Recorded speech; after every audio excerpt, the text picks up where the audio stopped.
Alright, so welcome back guys, and welcome to this your first time here. I'm Vision here at Blind Entertainment, bringing you guys another video. Today I'm giving you guys my review for the 100 Season 7 Episode 9, The Flock. Now, the 100 is something you're interested in. Don't forget to hit the subscribe button down below and hit that bell icon. That would miss more 100 related content from me moving forward. Now let's begin. Now, one of the first stories we get in this episode is Octavia's group on Bardo. Now, as we saw at the end of episode 7, Octavia's group has decided that they will help the disciples and fight their war for them. So, at the beginning of this episode, we see them. They are shown what happened to the original inhabitants of the planet's world and how they went extinct. And they are brought in for training. And we see them fight some level 12 disciples. And we can see that Hope easily can defeat them. And it's made pretty clear that while Hope's a very capable fighter, that she doesn't totally give in and accept the beliefs of the disciples, and even the trainer Anders can see that as he tries to get at her with some of the past that has gone on with her, with Dev and Orlando and people like that. So we can easily see that, and he can even see that, and she kind of gets annoyed at him and tries to go after him, but of course the others stop her, saying that, this is what we have to do. And as they're training, you got Levitt who talks to, Anders, and he tells her that, look, we can't just train them to fight for us. They gotta understand our way of life. We need to teach them, why people follow us in a sense. So I really like that. That way we could get a better look into the disciples' way of life and why they are, do what they are doing. So from there we get to see Anders and Levitt take them through like a tour of how their society goes about, and how from birth that the children of the disciples are raised without human attachment, and that's one of the most important things to them, that you don't fight for each other, you just fight for all of mankind. And we get to see, how, they, the people of Bardo are born into the world differently than the average human, and that it's their way of, keeping them away from bonding with other people. And then from there, we also get to see them sitting in a classroom being taught by a teacher and Anders, and we get to see how the kids are raised and are pretty much brainwashed into believing this disciples' beliefs, which I really liked. I thought that was pretty interesting, and we get to see how they believe in that they need to have perfect control over themselves, and once they do that, they are, I guess, their most powerful, which is very interesting. But then we go to them in like a little training sequence, and we get a quick shot at some weapons, and they are told, they don't know what the big enemy will be in the last war, so they're trained pretty much with every type of weapon they got. And they got this secret weapon hidden away that was what caused the original inhabitants of Bardo to go extinct. And they end up getting involved in a training exercise to help them train, and inadvertently Echo ends up winning and shooting all three of the others, and Hope again gets angry at her, saying that she cheated, and then Anders applauds her, saying that she has perfect control and that she is probably the most excelled student out of the entire four of them, which I really liked. I found that interesting, especially given Echo's background being from Asgeta. It makes sense that she would probably be one of the most strongest of them all. It does feel weird that Dioza wasn't doing as better as she was, but at the same time, I could kind of give that a pass. But I feel like Dioza should have been a little bit more higher and also been on the level of Echo.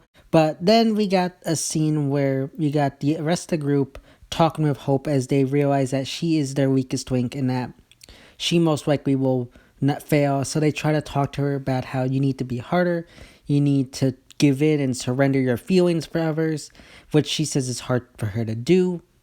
And then she gets angry eventually at Echo because she feels like she's being scolded by her, and just has an outburst at her saying not everybody can be like you. And I like this. I feel like some of it was a tad bit over the top, but it was okay. I'm going to take off some points for the Levitt stuff and Octavia, but overall, okay. It felt a little bit forced, but at the same time, I understand it, and that stuff was needed. The Levitt and Octavia stuff definitely was not, though. Now, we then go to the actual simulation or final test, where you got one of our characters pinned against with one of their loved ones, where their loved one is pretty much doing something that endangers the entirety of the people on Bardo, and the other person has to decide whether to, let their loved one do that or kill them to save the rest of the people, which I thought was interesting. At the end of the day, though, everybody else passes except for Hope, who fails. Now, again, like this idea, it was a very good thing to do. Not everybody should pass, and it was fine. But then we got everybody going into the stone room for their final analysis, and they are, I guess, promoted to level 12s, I think. And for that, and from there, you got Anders, who says that Echo is their star student, and that due to Hope's failure to totally assimilate into their culture, she will be punished by being sent to penance or Skyring, and he gives Echo the honor of giving her sentence, at which point Echo sentences her to 5 years on Skyring, at which point Hope is then dragged away to await her, punishment, and at that point, the entire, you got the other three who pretty much have devoted themselves to the disciples' way of life. Now, this is where I get frustrated. I like this, but I really, really hope it's under ruse and they're not really, involved or agree with them. I really hope they're just playing the long con and aren't really assimilated, because that would really kind of piss me off and I feel like it'd ruin their stories. Meanwhile, back in Sanctum, we pick up right where we left off in episode 7, where Nikki is holding Amori and the rest of the faithful hostage, along with Nelson and the children of Gabriel at her side. Now, at that point, she brings Amori forward at gunpoint and has Amori deliver a message to Daniel that she wants Daniel and Russell and Raven, otherwise she'll start killing her hostages, and they only have 20 minutes. Now, I love the timeline here. That's perfect setup. Now, we got that set up, and you got Murphy, who sees this and decides, okay, we got to do this. We're going to go, and I'm going to go rescue her. But Jackson stops him, saying that, look, you got to be logical. You got to think this through. You can't just go in there charging and hand yourself over. Now, at the exact same time that is happening, you got Indra, who returns and asks what the hell's pretty much going on, because she had gone off to look for Clark and the others who had been gone for too long at this point.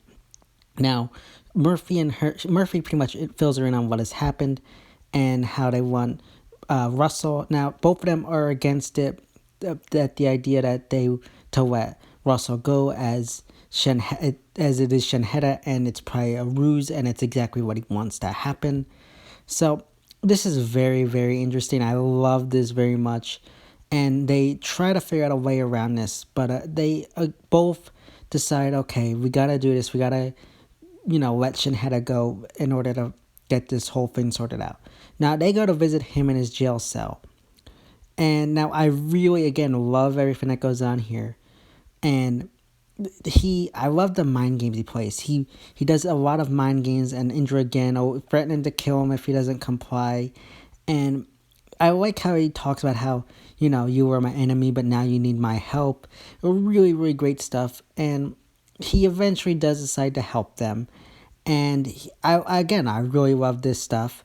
And he gives them information in regards to a secret tunnel underneath the palace that they can use to rescue everybody and reclaim the palace. And he also gives them information on how to do this in a safe way and go talk to one of the faithful that can help them. Again, really great stuff. Now, we jump forward about 17, 18 minutes ahead, and you got Nikki, who's almost out of time and is about to kill the hostages and Amori. However, right on time, you got Russell and Murphy, who show up handing themselves over to her. And now Nikki angrily asks for Raven. However, You got Murphy tells him, don't worry, she's on her way, and tells him, Amori, don't worry, Indra's got this whole thing covered. Now, at this point, you got Nelson, who orders them to reveal their true identity to the people of Sanctum, and at that point, you got Murphy and Amori who go forward and admit to the people that they are not the primes and tell them that the Lees are dead, and that pretty much this is it for the primes. The primes are gone, and they are all shocked and saddened by this. Now, then we move forward, and then you got sheiheda who informs them that Russell is dead, and that pretty much angers and shocks them all, and pretty much gives this whole speech about how weak Russell was, and how, he wasn't the great leader that they thought he was, and they begin to get rowdy and angry. Now, at this point, you got Nikki, who gets more angry and impatient and grabs Amori, saying, okay, you got them, now hand me Raven, otherwise I'm going to kill her. Now, at that point, you got Murphy, who's pretty much begs her to stop, trying to save Amori, telling her that this isn't what Hatch would want. He knows Hatch, and that you should think about what he would want and not kill Amori. And she pretty much doesn't care and is about to kill Amori. However, at the last second, you got Indra and one crew who break in and take back the palace room and save everybody. Now, once that Indra has re-control over the palace, she orders one crew to take the cogs and prisoners and, clear the room, and orders Murphy and Amori to leave as well, and orders her men to seal off the doors and not to open it unless she gives the orders. Now, she does leave, so I don't understand how that works, because what would one of them go to see if she gives the orders to open it? So that was a little bit of a hole there in the story, but I'm okay. So, like I said, they all clear out. Now, once they all clear out, you got the faithful who begin attacking Russell and shouting at him. Now, Alyssa, the one that helped them, doesn't understand what's going on, tries to protect Russell, and tells the faithful that it's true. However, he slowly reveals his true colors, taking off his cast and everything, to the shock of her and the rest of them. And he begins delivering this big speech about how people are the wolves and some people and the sheep, which I love. I think it's probably one of my favorite, speeches from the series, if not of all TV that I've seen. A really, really great speech. I loved it. I love rewatching it. Really great speech. Now, you got the people who begin to get even more rowdy and attack. Now, outside, you got Indra, who leaves and tells Murphy and Amori to go as well.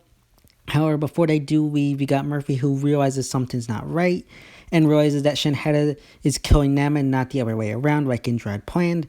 And he orders one crew to open the door. However, they refuse unless Indra tells them to. And he yells that sheiheda is killing them all and that this is what he wanted, to the shock of one crew. And at that point, you got sheiheda, who orders them to open the door. Now, once they open the door, you see him standing over a pile of bodies, all face bloody, and he declares that his fight has just begun, to the shock of the one crew, Murphy and Amori, at which point Knight and a few of the other guards with them battle before him, and that's where the episode ends. Love this episode. Really great, especially with the sheiheda stuff. That's probably the only reason I love this episode so much. Love it. I think a really good, strong mid-season finale. Again, love it. If I had to give it a grade, I'd give it an 8.5 out of 10, mainly just because of the sheiheda stuff. The bardo stuff pulled it down like a lot of these episodes have, but a solid episode. Love every second of it in regards to the sheiheda stuff, and can't wait to see what happens when it returns after this short hiatus. So yeah, guys, that's my review of 100 Season 7, Episode 9, The Flock. As always, if you like this video, don't forget to give it a big thumbs up and share. Don't forget to hit the subscribe button down below and hit that bell icon. That would have missed more 100-related content from me moving forward. And you can go follow me on Instagram and Twitter, which I linked in the about section on my YouTube channel. As always, it's been Vision here with Blind Entertainment, and I'll see you next time.